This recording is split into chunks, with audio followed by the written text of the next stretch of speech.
Hello everyone, so karon update ta sa atong lapnisa, no? Update tayo sa ating agarod producing trees or lapnisa, no? Aquilaria microcarpa. So ayan na.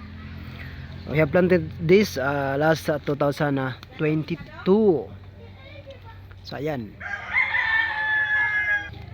Ito naman ang ating Aquilaria malacensis, no? Planted last 2023. Yan. It's another Aquilaria malacensis. And the other one is Aquilaria microcarpa. And this is the closer look. Yan. And another Aquilaria microcarpa. Planted last 2022. Ito yung ating natanim last 2022 Aquilaria microcarpa. We'll take a look into this Aquilaria malacensis. Yan. Yan.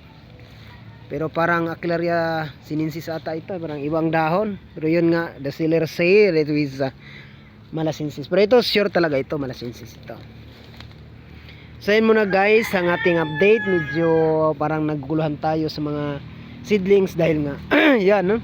Parang iba nga ang ating nabili nga seedlings. Pero yan yung ating natanim last 2023. Alright, so lipat na natin. Yan. Ito.